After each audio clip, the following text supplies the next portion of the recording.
Mm. Essentially, I'm making more than I made, but it took me a lot of years. It wasn't about the work. I mean, you've got to just keep at it, be consistent, do the things you're doing. But it was the mindset stuff that was the hardest because I had to show up and I had to write people messages and say, "Hey, I'm a coach. Do you think you might need any services?" And to write those messages, to post, to get out in the world was extremely scary because my identity, it was the identity issue. And I'll be the first one to say, when you're going through a process of saying, maybe I'll do something different, that identity issue will come up, because not because your identity is better now, it's because it's just who you are. It's how everybody knows you. It's your social self. And so taking that time, it's not about making everything nice and comfortable. It's not going to be comfortable, but it is about getting out and noticing, okay, this is really uncomfortable for me. I have to write this email. I have to do this post. I have to, whatever it is. So that my advice for people who are thinking about change or whatever is, work on your mindset, obviously, like, coach yourself, but surround yourself with people who are in the space you're wanting to go into. Don't surround yourself with the people. I mean, if they're not going to be supportive of you, then I would say, consider whether they're really people you really want. I mean, sometimes you have to because they're Yeah. family or maybe, but I've had people who I'm like, I'm not going to hang out with this person. This person is all they want to talk to me about is my old self. Yeah. And so you kind of surround yourself with those people, and then suddenly you're part of their group. And what happens is it brings you energy because we want to inspire ourselves about our new pathway, even if it's not for making money.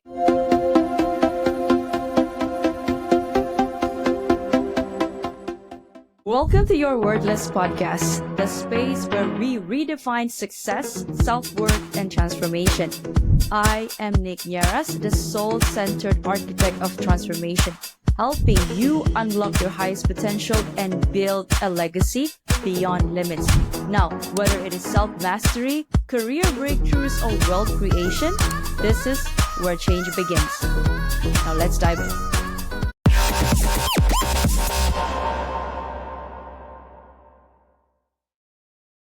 Could you first share with us what was it like growing up as a Danielle Droitsch? Well, I grew up in the Washington, D.C. area, a daughter of two federal workers. And I was a very passionate, still am, very passionate, very emotional, sort of like felt the world sort of person. And so you would often find me like running around the neighborhood and like collecting for some sort of charity, volunteering my time. So basically, I was always a helper. And that was a little bit of an early signal to later in life.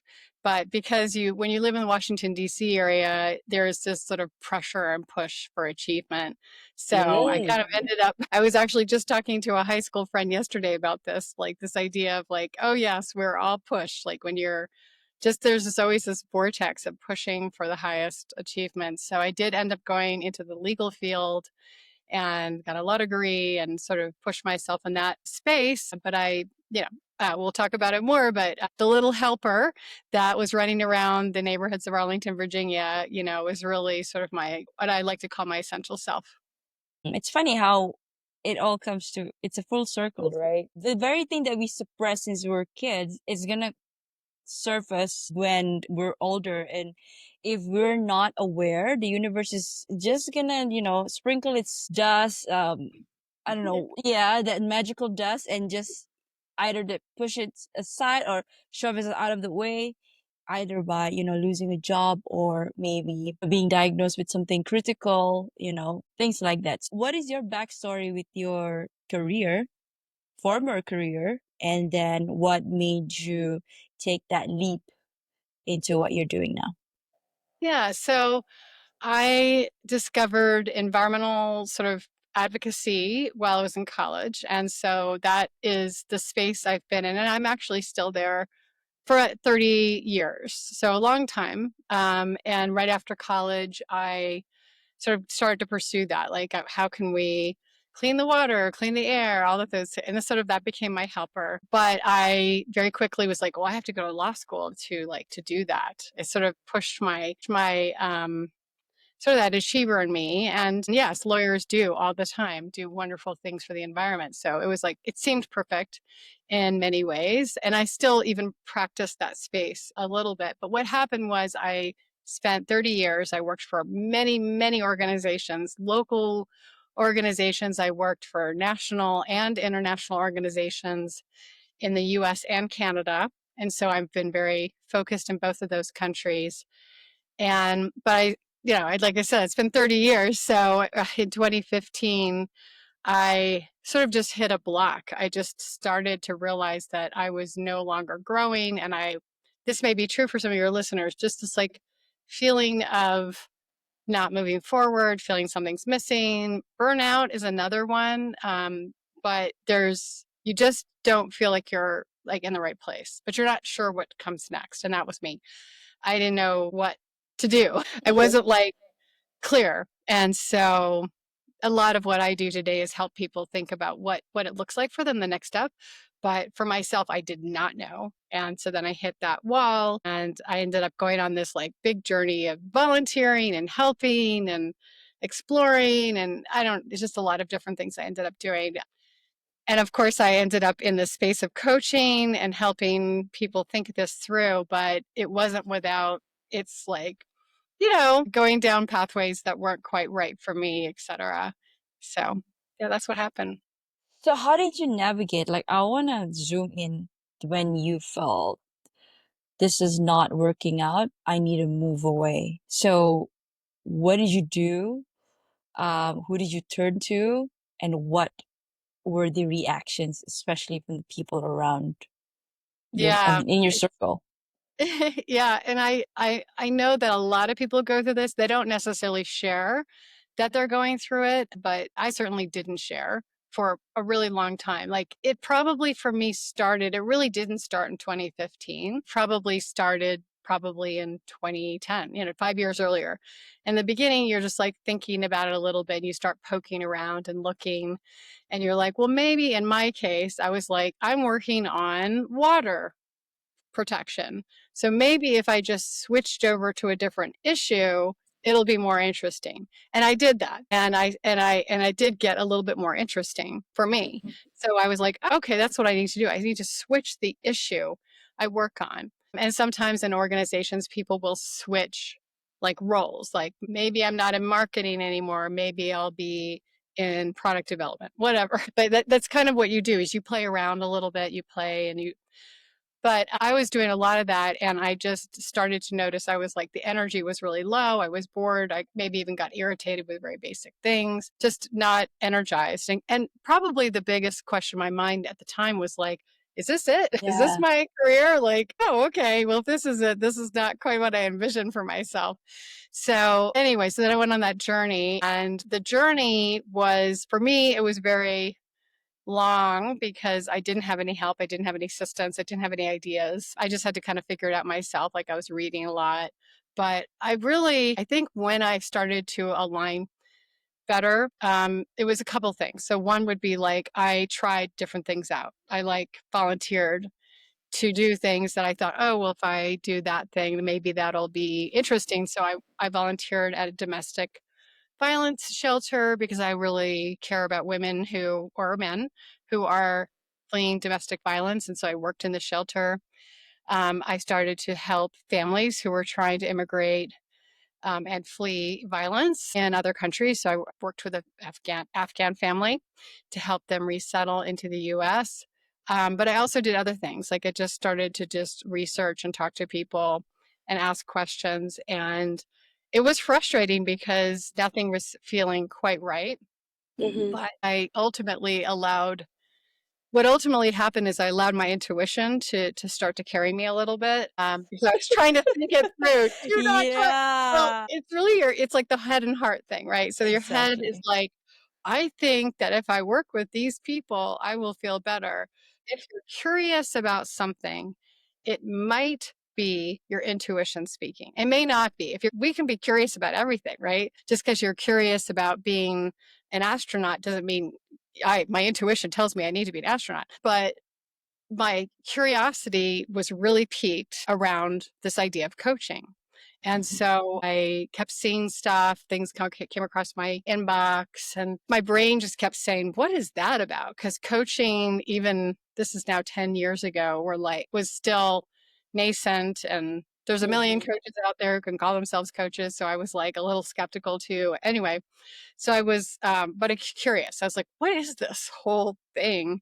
And the curiosity led to me signing up for a course. And I was like, I can do that, sign up for a course. Like there's nothing there, nothing that's going to get in the way. Yeah, no No harm harm. done. The Yeah. worst thing that happened is I took a course on coaching.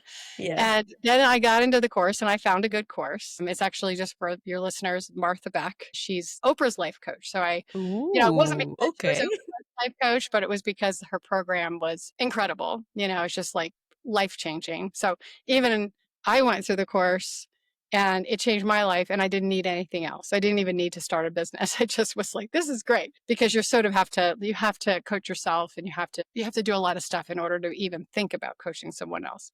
Yeah. Anyway, so Yes. that's Oh, I kind of love it. We're gonna dive into that. The work that we need to do in ourselves before we start coaching others. Okay. where we yes, Yes. yes, yes. So anyway, but it's just ultimately that curiosity led me to the course, and then a light bulb, a total light bulb, right? It was just like when I coached someone else and we had to practice coaching, I was like alive. Mm-hmm. And it was like something within me that was like, oh my gosh, like I do this. And here's the interesting thing, going back to your earlier comment, you said, well, isn't it funny how we kind of go full circle? Yeah. So when I coach people, it wasn't like the first time in my life ever that I'd ever talked to somebody. It, Right. it was, yeah, I do this with my friends. Oh yeah, I do this with my family. Oh yeah, this is what I do all the time. But I never thought of it ever as a profession. It was just something I did. And then suddenly I was like, but that is who I am. That's who I am as a helper. Mm-hmm. Someone who helps someone else just help them solve a problem, help them think through something, help them appreciate themselves, be more empathetic to themselves. I did that with my staff because I had a whole team at the organization that I worked at. My job was to manage them and make sure they did their job. But what I was really good at was making them feel appreciated. Exactly. Oh my God. Yeah. I think we all coaches speak the same language. Are you stuck in a job that you don't love, feeling like you're meant for more? It is not in your head, it is in your soul. I am Nierras and I help high achievers like you break free from burnout, rewire self-doubt, and build a life aligned with purpose through coaching, hypnotherapy, and soul activation. Because let's face it, real wealth isn't just about money, it is about aligned and happy heart, mind, and soul. Now, remember, you are worthy and you are enough. Let's transform your life together. Visit www.thenierrasholisticlifestyle.com to begin. Yeah. Yeah. So then it suddenly was like, I guess I shouldn't be a lawyer after all. That's not, I mean, sure, I'm good at it, but I wasn't extraordinary at it. And I certainly wasn't getting energy from it. And just because I had that Oh, I experience love that. doesn't mean that's what someone else. I coach hundreds of people, and their secret sauce, as I like to call it, is not necessarily coaching, but there's something there for them that lights them up. It may or may not be part of their profession. This is a really important point. Like it doesn't necessarily need to enter into your profession. Some people have their day jobs, but then their real passion and their sort of superpowers are deployed outside their job. That's okay. What we want to look at ourselves, and this is what Western society has kind of put too much into the professional bucket, in my opinion. So what Yeah. we do is look at our lives holistically and hey, like what lights you up? What are the things that where you're strong, where you're really good at what you do? And Mhm. so for me, it's been coaching as a means to an end. It's not really about coaching per se. That's not my calling. It's really about my passion, my ability, my superpowers to help someone else reach their full potential, which I do in many different ways. Coaching is probably the primary way, but it's not the only way because I like to do that with my friends. I like to do it with family. I like to do it with my daughter. But it was like the big light bulb came up and it was a course. It was like a 6-month course that sort of woke me up and it really changed how I looked at myself. But you are right when you said I had to do some hard work first before I rushed out into the world and professed myself to be this new thing. So I'm dying to get the tea. So what did you uncover about yourself that you didn't know then, that you didn't realize, or you just try to suppress, but now that you want to become a coach and you are about to teach people go through the fire, what Yeah. did you have to go through first? Yeah. So I, I, I don't know if I've mentioned this already, but we have essential selves and our social self. So Mm-hmm. our essential self is this, unless you've gone through a really, really tough childhood, and people do, I acknowledge that. Your essential self is often when you're a kid, like you're just like playing. You're free of the world's constructs, Mm-hmm. you're just your, and I see this in my own child because she's just her really, you know, uh, just bold self. And Yes. I want that, I want it that. And I was like that too. I was like, I wasn't I was a helper, but I was really strong willed, very focused, like I was but the big thing was very empathetic. I was Mm-hmm. very an empathetic child that had big feelings and high emotion. And when someone else was sad, I would be sad with them and that kind of thing. And so, as a young girl, and this is true for many girls, we sort of molded into what many in society want us to be is sort of good girls, pleasing, helpful, all these different things. But not too emotional, Yes. not too emotional. And society in general, we do this to men all the time. Like Mhm. emotional men, we just like No, not you're weak. yeah, exactly. And yet, of course, I mean, I don't know, of course, but for me, a man who's emotional and really understands his emotions, that's very, very appealing, right? That's like someone who That's a really knows. green flag.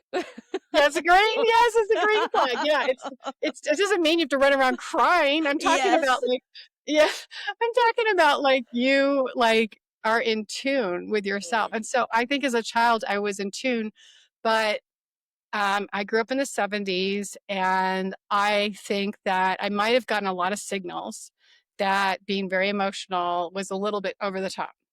Mhm. And so I worked really hard, and then I ended up, going through college and law school, and just over time, it just becomes really like you almost get tamped down.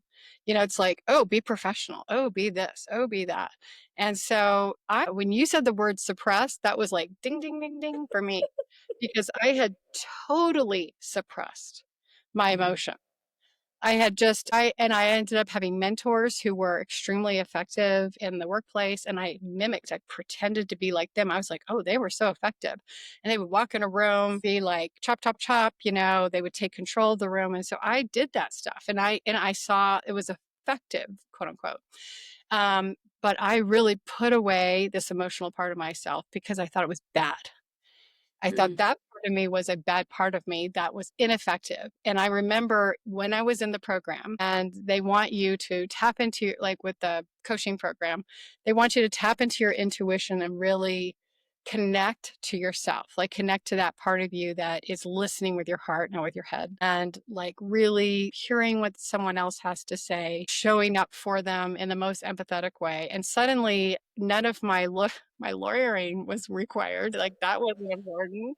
I had to like suddenly tap into this part of myself I had totally suppressed. I was like, this is a bad part of you. And of course, initially that was really difficult. And I remember certain exercises that we were asked to go through. And I was like, I don't know how to do this. Like, this is really difficult. But over time, I was able to like re-tap into this part of me that, it's frankly my strongest part, my empathetic, my intuitive self that's really connected. I love to connect to the universe. I have a lot of woo in me. And then suddenly I'm like this amazing coach. And I'm like, what happened? And so then the crazy part is I'm doing this coaching while I'm still working for a downtown Washington, D.C. international organization with 1,000 people. And suddenly I'm like, wait, I can't show up to work anymore as I used to. Like I have to and that was the hard part. With my coaching people, it was easy. They didn't know who I was from Adam. Hi, I'm Nierras, your host of the Your Worthless podcast. Now, if these real raw stories hit home, Don't wait, please follow, like, and subscribe on Spotify and YouTube. For bite-sized inspirational reels, follow me on Instagram, TikTok, and LinkedIn. Don't wait, your transformation starts today. Thank you, and bye for now. I could just be myself, but when I realized I have to align myself with this person who I know I really am, I have to do that. So I just started to show up to work, and I use the word, who is my authentic self? Yeah. And Okay. I just decided, okay, I'm going to just show up to work and I'm going to be my authentic self. And I'm going to talk to my staff that way. And what happened was suddenly work got easier. So for those who were listening, yeah, that was Work interesting. got easy. Yeah. Work got easier because I was just kind of being a little, I was like being a little robot at work, kind of meeting the needs of work. But I had like stepped out of this essential self, this authentic self. And in fact, when I coach leaders now, so I coach the very leaders who are in these same organizations. These are nonprofit, this is academia, this is government, this is the corporate sector. And these are often, not always, but often women who feel like imposters in their businesses. And when we talk about, well, what would it look like to bring your authentic self to work? And they, experiment with it. Suddenly it's like, this is who I am. But the essential self is who we are. It's usually the child within us. It's usually the basic, like, sort of what makes us who we are, what makes us energized, what makes us aligned, what really sort of what makes us who our superpowers. So, but our social self is sort of society. It's what our parents expected. It's what our schools expected, maybe what our church expects, what our businesses. And then we sort of try to mold into the social self, and we show up in a certain way to meet and sometimes the social self and the essential self are at odds. And we have the essential self at home and the social self at work, whatever. I'm not saying the social self is bad, but I will say that if you are totally your social self, then you're likely not feeling aligned with who you are, and you might be less happy just in general. So what you want to do is think about who is that essential self. And one of the biggest tips of figuring out your social self is your essential self, is your superpowers. Like, what makes you special, what makes you unique. And so that was for me, my superpower was being highly empathetic and helping others. And I had been suppressing that. And when I let her out a little bit at work, and then eventually she's now completely out because she's now running the business, I feel aligned. I don't feel like I'm pretending to be something I'm not. And honestly, I don't think I could have even put this into words at that time. At that time, I thought I was, here's who I am at work. So it takes a process. It takes time and energy to get to know yourself a little bit. And it's not that you need to change who you are. It's probably right there within you, but it takes a little bit of digging to get there. And how long did it take for you to really align yeah. yourself with the essential self? Well, I would like to say it's just a constant process, because now it's been 10 years since I began. I would say that I began the process of like exploring in 2003. And That's a long time. yeah, a long time. And then I'm still on the journey, but I'm like, when did I sort of finally, from 2003 is when I began the exploration. That's when I sort of hit a rock bottom, to be perfectly honest. Like 2003, my daughter was 3 years old. I was working really hard. And that's when I discovered meditation. So meditation sort of pulled me into a better space. So I start with meditation. And for anyone who's listening, I highly recommend it. And even for those who are like, oh, I don't do that, because I know those people. Yeah, they are. I'm really sorry. I don't buy it. I just don't. I don't buy it that you can't do it. It's not that I think you should sit down for 30 minutes and meditate, but the resources out there to help people meditate are so voluminous now. It's not about sitting quietly and then your brain's kind of going crazy. Like the guided meditations out there, even for 3 minutes. If you can't handle that, that's a little difficult for me to hear. So I really, really think the reason is because our brains are sort of getting in the way of our journey.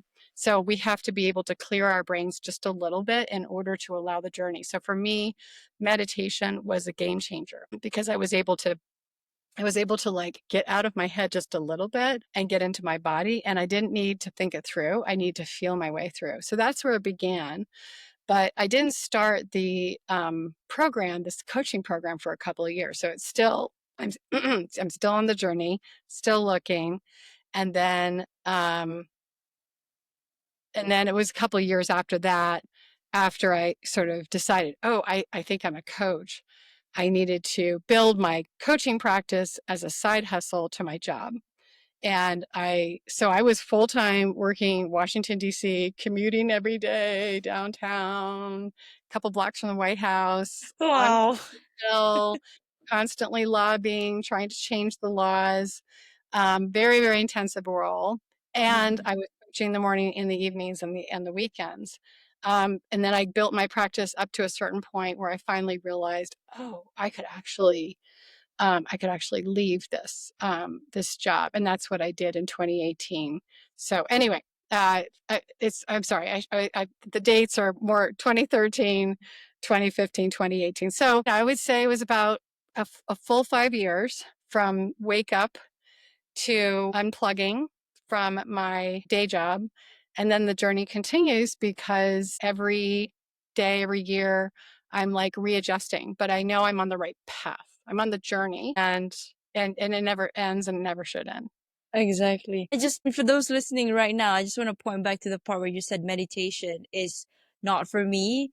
You know, the fact that you're actually attracted to this episode means, and you probably would have heard meditation from other episodes, not only this podcast, but from other podcasts, right?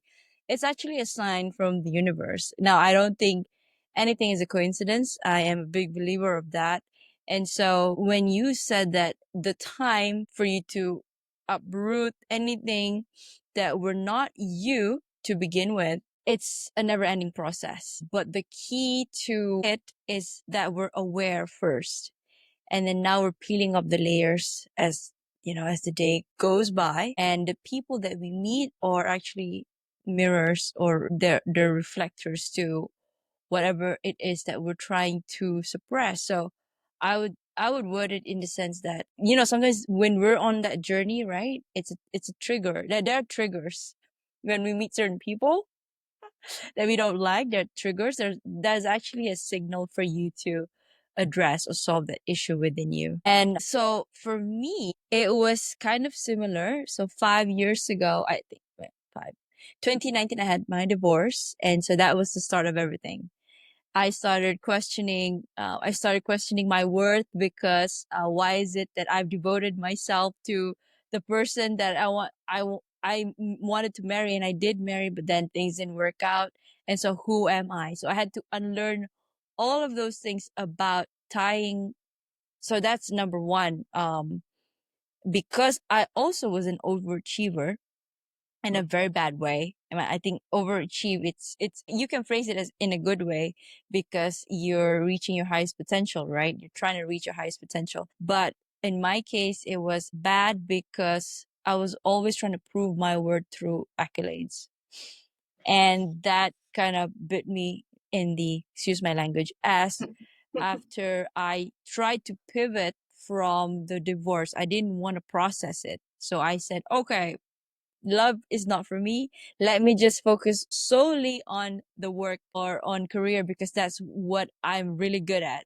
But then COVID also happened. And so I had no choice but to sit with the feelings that I had suppressed with the divorce and the choices that I've made up until that point. So that began my whole unraveling about who am I, and do I really want to stay on the course, like being in corporate world? Now, I tried staying, but then the universe always has its own ways, right? The company had to restructure, and then they laid me off. And so I had no choice. I said, Nick, you had two choices. Either you try and find a new job, 9 to 5, or just, you're already half your toes are in. So why don't you just go do it? Because this is actually what I love doing. Like you said, friends come to me for advice and I give it freely. We could talk on the phone for like 2 hours. Yes. And after that, I said, is there a way for me to actually do this and try and make a living out of it? Now, and I'm not saying it is easy because still it's a business. So transitioning from a 9 to 5 to a business, it's not an easy feat. And for me, I had to do a lot of adjusting. So still am, but where I'm at the moment, I think it's been a year now since I have completely left the 9 to 5, and it's been still building. I would say I'm still building my practice, still talking. Now, podcasting came because I wanted to see if there are others around the world who's actually in a similar journey as I am.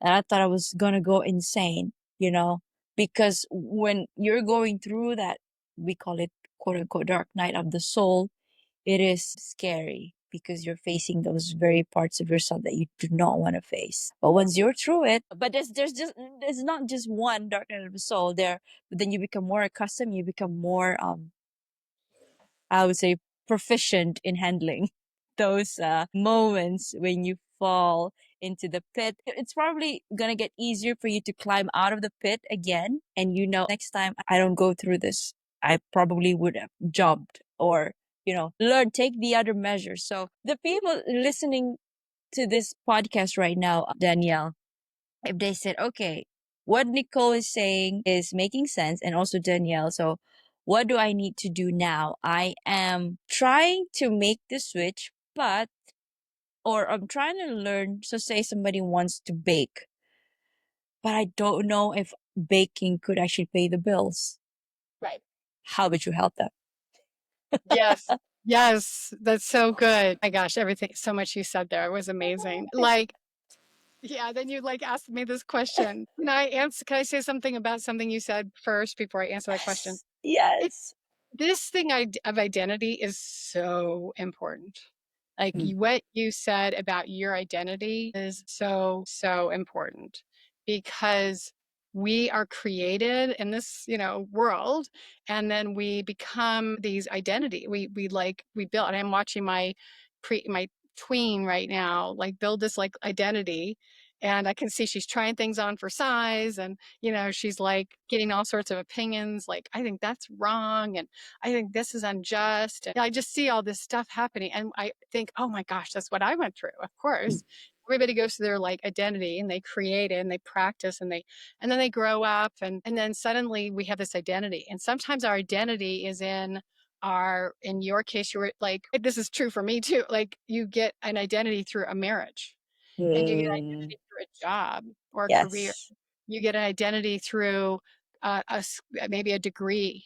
You get identity through being part of a community, whether it's like a religious community or just a community of people. And suddenly you have these layers on you, and they're into you, they're inside, they're part of you. And then it's sort of this, when something happens, in your case divorce, but I'm coaching a lot of people who have lost their roles in the federal government, and their Yeah. entire identity has been Right. wrapped up in, right, Exactly. their career. So when someone is at that stage of like thinking about doing something different, as much as I would love to say, oh yeah, just follow your dreams and your passions and everything's going to unfold for you, the reality is that you may be able to do that, but at some point at the beginning of that process, in the middle or the end, I don't know when it's going to happen, you run into this identity issue because you've always done something a certain way. So in my case, Mm.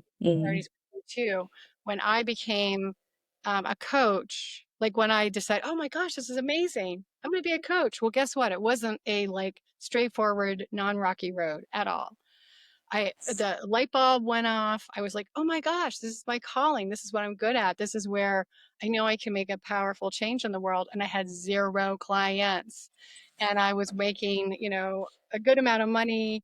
already. So like there's a And like, big why? What? Logically, it doesn't make sense. Why would you switch? Right? Why? what is Why? going on? Yes. Yeah, crazy. And so I was like, but this little inner voice was calling. Then I ration I had a rationale. Okay, well, I'll just start a side business and I'll just make extra money for the family. So this is not really leaving my job. But of course, at some point I was like killing myself trying to do the side hustle. And I wasn't happy in my job.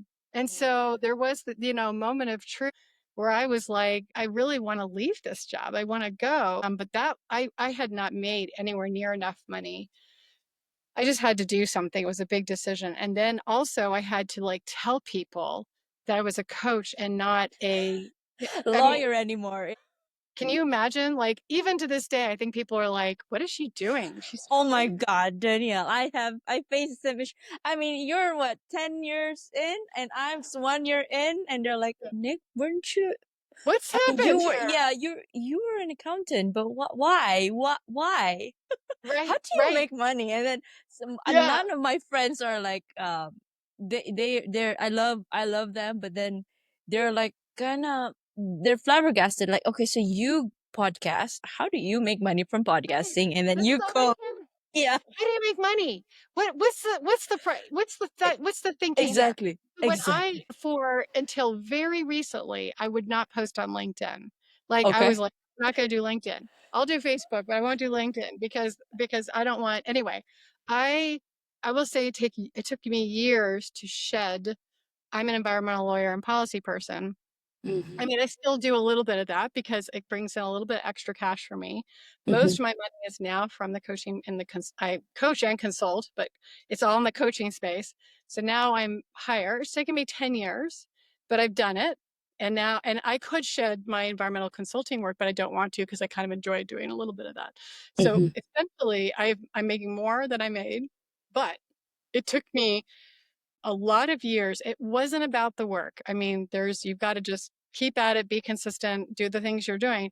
But it was the mindset stuff that was the hardest because I had to show up and I had to write people messages and say, hey, I'm a coach. Do you think you might need any services?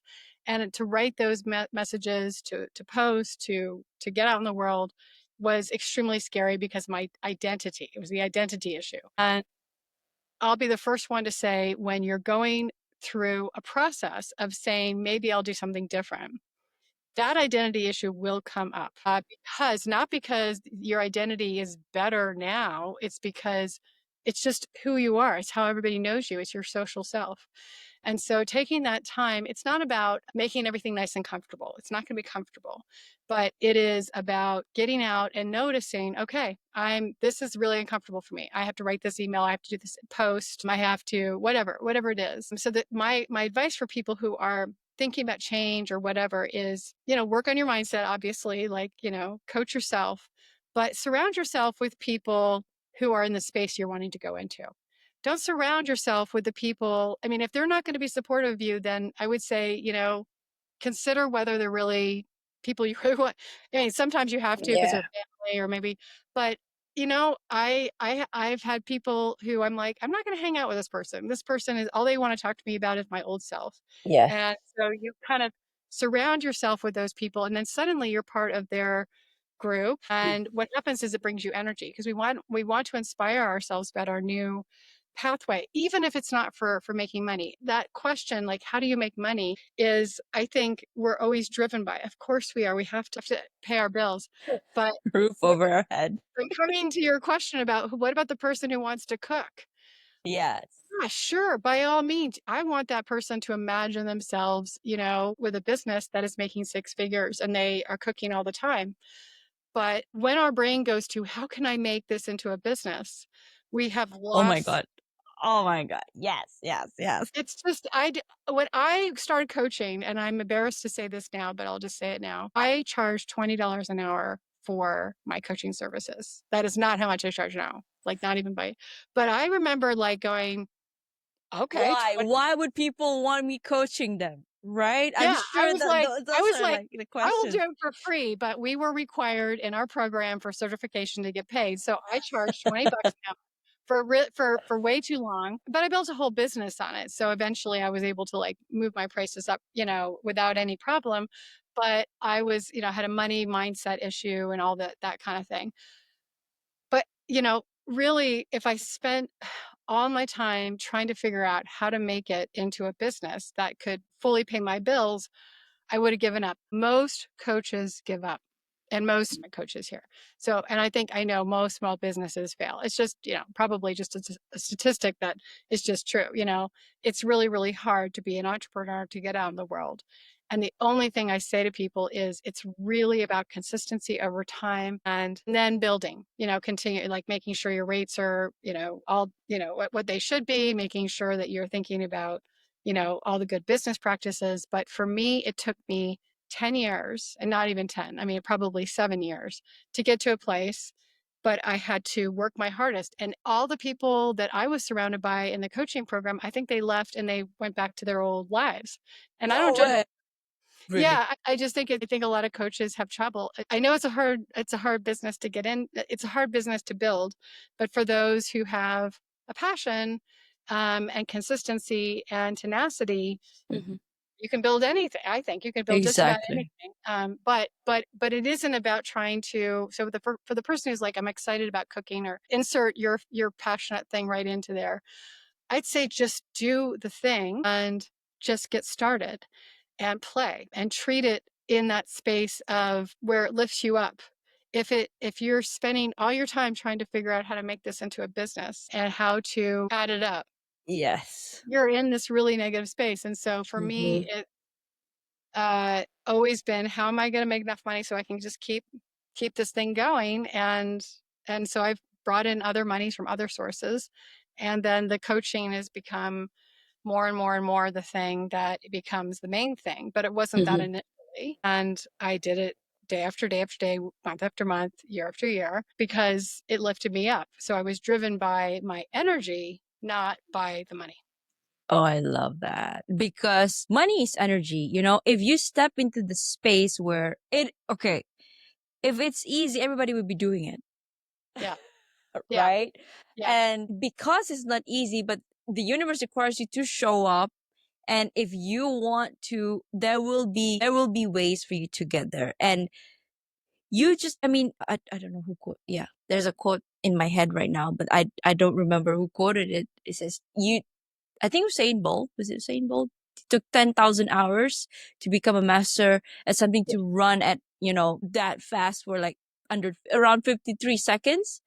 And so this is the same for everything. You want to become a master in speaking. You have a keynote speaker, a coach, a football player. You have to put in the work. Now, people, I think what stops them is, okay, number one, money, but also the perception, the identity that I other did. people have upon themselves. And so it starts from here. You have to be super, I would say, you have to sit with yourself and really ground yourself, and yeah, ground yourself, and have a chat with the inner child you, and the future self, the future you, I mean your highest self, right? And if it's really, because they're actually, there's one person who quoted as well, they're sovereign. You hold your hands, I mean hold their hands and say, okay, I'm in this space. Am I'm swayed at the moment because maybe this month my clients are just one, or I don't have any, and I have, say, something big coming up. But somehow I think for my case things would always work out, even though it's not the way that I hoped it to be. Maybe I Yeah, planned for something, but somehow things will come up and then it will get settled either way. Or it gets, say for example, a payment, or you have to, I got the, say, the leniency to break it down to several payments. And so what I'm trying to say here is that if you really align your mind, heart, and soul, the universe is always responding, and there are always clues everywhere. It's in the music, it's in the conversation. Perhaps this podcast is the very thing that you need. So and coming back to the whole premise of this podcast is, get a life coach who's actually lived or walked the same path as you walk, or where you wanna you want to get to. Yeah, because surrounding yourself with a great support system is, it's going to be your rock. And but by all means, it's the most important thing, that the person that you live the longest with is yourself, not your partner, not your kids, not your parents, or you know family members or your coworkers. So being being super clear, and that means, meditation. There's so many modalities out there, and just be compassionate. I would say, if you're transitioning, just be compassionate on yourself. Hug that little self of yours. I know. So yeah. So wise. You're clearly really strong at what you do, and all that is Oh, exactly Danielle, right. that means the world to me. Thank you so much. Because I've spent because it can be lonely. Being a coach is a lonely journey, and especially people around you. And you've seen, and you said it just a couple of minutes ago. People say 10 of you joined the arena, and then 8 dropped out. And okay, should I be dropping out too, or what should I do? How can I fortify this, or I should I cut my losses now? Right. I think that, Right? and that's, Yeah. yeah, that's where surrounding yourself with people who are steps ahead of you. So someone who you support should be, you're ahead of them and you're going to be their best coach. And then you surround yourself with people who are steps ahead of you and you're inspired by them. Like that's the thing. It's the energy, what Yeah. you give, you get back. You give back, exactly. And sometimes you have to work hard to find that community or Yes. those people, but I think it's worth it. Sometimes you get it from a podcast. Like I'm listening to a podcast right now and I'm like, I'm inspired. I don't even know this Ex- guy. Whatever. exactly. He's inspiring me. So Yes. yeah, I think that we have to become inspired, because if you go into the space of what if and maybe I can and maybe I should get back, yeah, of course it's not gonna work out. Like this is the entrepreneurial space we want to be in, which is building trust that it Hmm. will work out. And because if it's all about fear, that's where you're gonna tank your own business. And I'm not saying that fear. I have fear all the time, always fear, Yeah. But we do it constant. anyway. But I choose to go to what inspires me and what grows me. And when I get into that mindset, and meditation helps me, then I can manage the fear, because my real passion is not to fail. Of course, my passion Yes. is to succeed in this dream. And I know that the only way for me to get there is to align myself with what the universe is going to give to me. So I really think that your approach makes a lot of sense, and we need to do it for ourselves as coaches, and we need to be able to get so that we can get back to our clients. Thank you, Danielle. Wow. Okay. 49 minutes now. 49 minutes. And okay, Danielle, what are you working on currently? What am I working on? Well, right now I am working on, it's such a good question, because I'm like, ooh, I have so many different little things. The biggest thing that I'm lit up by these days is my women's leadership group. So I have a new group of women, and I feel it's very powerful to bring people together. And I used to be very sort of one-to-one, and I still do one-to-one, but I have a group program, 2 group programs, one's for women leaders and one's for the career changers. And so yeah, Mm. and I have been delighted by what happens when you bring people together in a room. So that's been Ooh, my. this is me learning from you, because obviously you're here for like what, 10 years already in this space. So what is the difference between one-to-one and group? Because right now I'm doing one-to-one, but of course one-on-one, you need a lot of nurturing. But group, at least people are not so afraid to share, because they say, oh, I have this story, and oh, you're so similar as mine. So Yeah. what would be I mean, a balance, and what's the difference first and then the balance? Well, for both of my programs, everybody gets one-to-one plus the group. So it's, Oh, nice. So it's like a yeah, bonus. Okay. it's right. And so people come to me and they're like, well, I just want a coach, because a lot of people just want to talk one-to-one, Yeah. and that's understandable. But and they don't even realize until they're in the group what the power of the group is. But I would say that So I'm a Gen X, and everyone younger than me wants group. Like they want that community. Really? Yeah. Really? I Yeah. Like haven't conducted a survey yet. Perhaps I should. yeah, it's a good thing. Well, and sometimes you have to invite them to try it out and see, but because people, but I will say this, number one, crucial to have the right people in the group, because you can actually end up with someone who has a really negative energy, and then that sort of infects the group. So you don't want that. And it's hard because everybody needs help, but Yeah. some people's energy, it can really be a challenge. So you really want to be thoughtful about that. But in general, if you can have a good gate, if you will, for the group work, I have literally done a group program where I'm like, start the program for an hour. I ask 2 or 3 questions, and then they go to town. They're just like all talking, and you can tell Oh, you mean you give them questions and then all, and they're let's say coaching 5 of them. themselves and helping each other and supporting one another. Wow. And it's sort of like, wow. I mean, if they weren't, I would interject, but the power of the group has surprised me more than I thought. And, it's another way to build your business because people want that. So it's a program. It's like, so then from a business standpoint, it's very helpful. But for the clients, like they get to connect with other people, but they also get to connect with me individually. And it's actually been a way for me to monetize another income stream.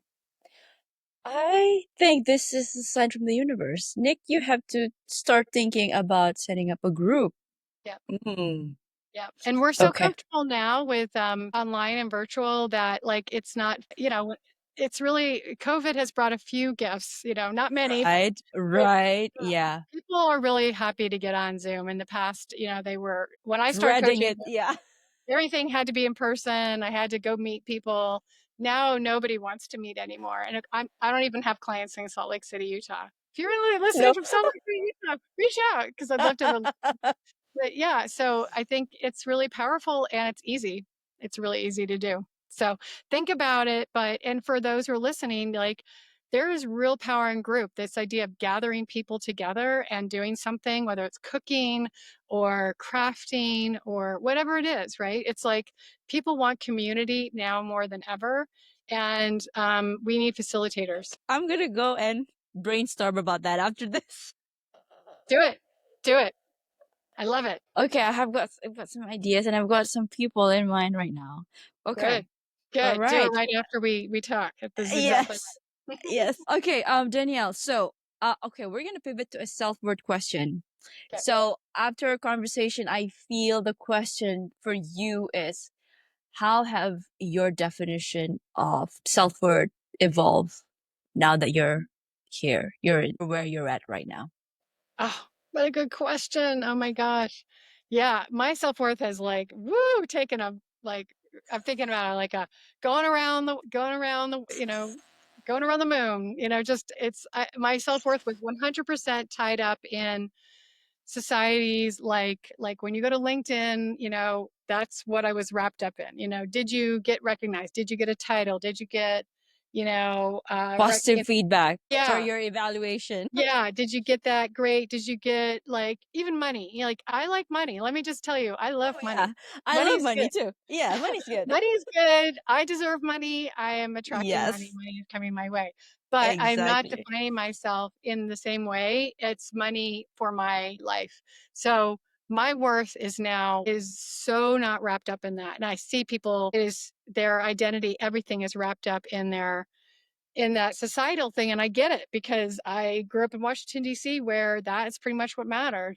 Now my worth is built around relationships and people and meaning and my garden, which I'm just looking at outside, my daughter, um, my spirituality. And honestly, let me just say, just to end this, my father died last year and it was very I'm so painful for us to sorry. lose him. Yeah, Mhm. thank you so much. And he was a very accomplished man. He rose to some of the highest levels of the US government and did amazing things for our country. But what really mattered at the end of his life, because I was with him and we were all together, it was not those things. That is not what mattered.